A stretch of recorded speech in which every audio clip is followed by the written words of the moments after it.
Hallo en welkom hier by ons Dinsdagoordenkings. Is lekker dat jy saam met ons kuier ook. Ons is nog steeds besig om bietjie te gesels na Jesus se verhouding met die Fariseërs en hoe ons uit die Fariseërs eintlik 'n paar lesse kan leer. Ek dink baie keer oordeel ons die Fariseërs, want Jesus het juist gewoonlik met hulle vasgesit. Jesus het gewoonlik met hulle gestry en beklei en hulle is juist die rede hoekom Jesus gekruisig was ook, want Jesus het hulle so gepla en ek dink baie keer kan ons hulle maklik oordeel, maar ek dink daar's soveel wat ons eintlik uit kan leer uit hulle lewens en miskien om beter te wees, want in daai tyd was hulle die godsdienstige leiers gewees, hulle was die ouens wat kerk toe gegaan het, die kerk bestuur het, en ek dink baie van ons sê ons volg Jesus, ons kyk die oordenkings, maar leef ons werklik soos wat Jesus wil hê ons moet leef, en ek dink uit hierdie interaksies kan ons baie leer. Nou ons staan stil by teksgedeeltes en gister het ons gelees die teksgedeelte waar Jesus 'n seun genees het en wat daar gebeur het in die gesprek met die Fariseërs en vandag tel ons weer daai stuk op en kyk net na 'n ander punt en 'n ander hoek in hierdie storie in en wat ons uit dit uit kan vat. Kom ons lees ook nou saam. Johannes 9 vanaf vers 24 tot 34 wat sê, die Jode het toe die tweede keer die man wat blind was geroep en vir hom gesê, praat die waarheid voor God. Ons weet mos hierdie man is 'n sondaar. Daarop het hy gesê, of hy 'n sondaar is, dit weet ek nie. Een ding weet ek wel, ek was blind en nou sien ek. Hulle sê toe vir hom, wat het hy met jou gemaak? Hoe het hy jou oë genees? Ek het julle mos al vertel.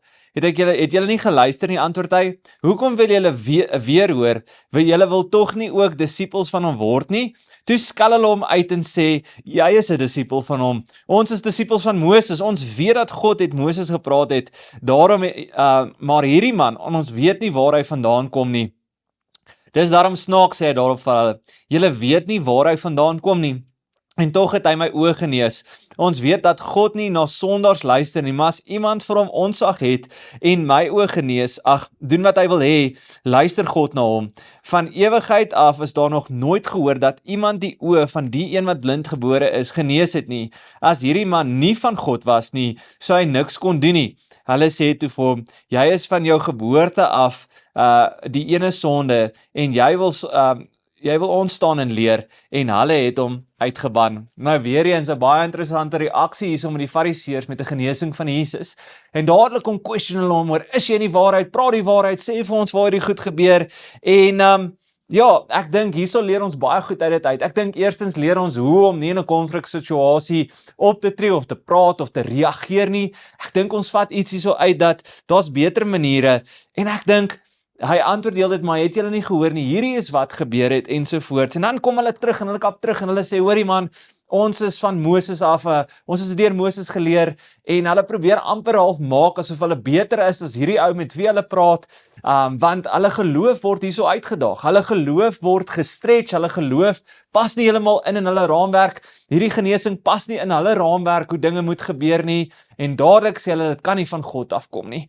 en hulle skree, en hulle luister nie, en hulle beledig hom, en ek dink, hierso is so maklik waar ons kan sê, ja, maar kyk nou weer die Fariseërs, hulle is nie oop nie, maar ek dink 'n goeie vraag vandag vir my en jou, net om aan te dink, wanneer my en jou geloof getoets word, wanneer my en jou geloof gestretch word, wanneer iemand vir ons iets leer, wanneer daar uit 'n bron wat jy dink nie regtig 'n betroubare bron is nie, iemand wat jy nooit gedink het, Jesus die nie iets vir jou sê, iets vir ons leer, hoe reageer ons en hoe oop is ons om te weet dat God kan deur enige mens werk, of deur enige situasie werk, deur enige iets werk, of is jy so vasgeset in reëls, of is jy so oordelend, dat jy sê, maar God kan nie noodwendig deur daai man, of hierdie velkleur mens praat, of deur daai taal, of deur daai kerk nie.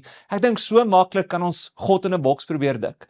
Ek dink so, hierso uit hierdie storie uit, leer ons weer eens, dat ek en jy moet oop wees en leerbaar wees, dat God kan werk in en deur enige iemand. En dan wanneer ons getoets word, nie noodwendig altyd aanvallend te wees nie, maar eerder te probeer deur die vrug van die Gees werk, eerder geduldig en in liefde probeer by die waarheid uitkom, want God se waarheid sal altyd uitkom. En as ons soekend is vir die waarheid, sal ons die waarheid ook vind.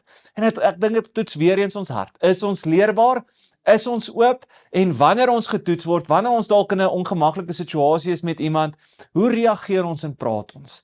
Want ek dink deur daai manier, deur beter te reageer, kan ons ook baie meer leer, as wat ons dadelik op ons pertjies bring en emosioneel wees. So vandag, weer eens, miskien iewers te gaan sit, jouself te gaan vra, hoe oop is ek om te sien, en wanneer ek in situasies sit waar ek getoets word, hoe reageer ek? Kom die vrug van die Gees uit my uit? As nie, mag ons bid vandag en mag ons vra dat die Heilige Gees meer deur ons lewens werk en dat die vrug van die Gees werklik in ons lewens duidelik sigbaar sal wees. Kom ons bid saam. Jesus, ek loof en prys U weer eens vir 'n storie, 'n interaksie wat ons kan leer.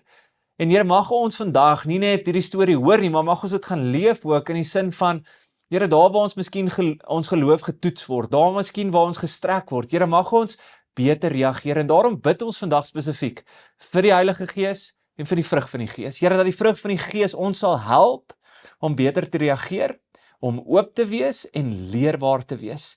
En Here, daar waar ons toe is, Heilige Gees, kom praat met ons, werk met ons hart. En jammer Here, jammer vir daar waar ons U mis en waar U wil werk en ons nie dalk noodwendig oop is daarvoor nie. Help ons om altyd leerbaar te wees, dat ons meer en meer van U kan leer en in 'n beter verhouding met U kan staan. Ons loof en prys U vir U goedheid, U geduld, U liefde met ons en ons bid dit alles in die naam van Jesus vandag. Amen.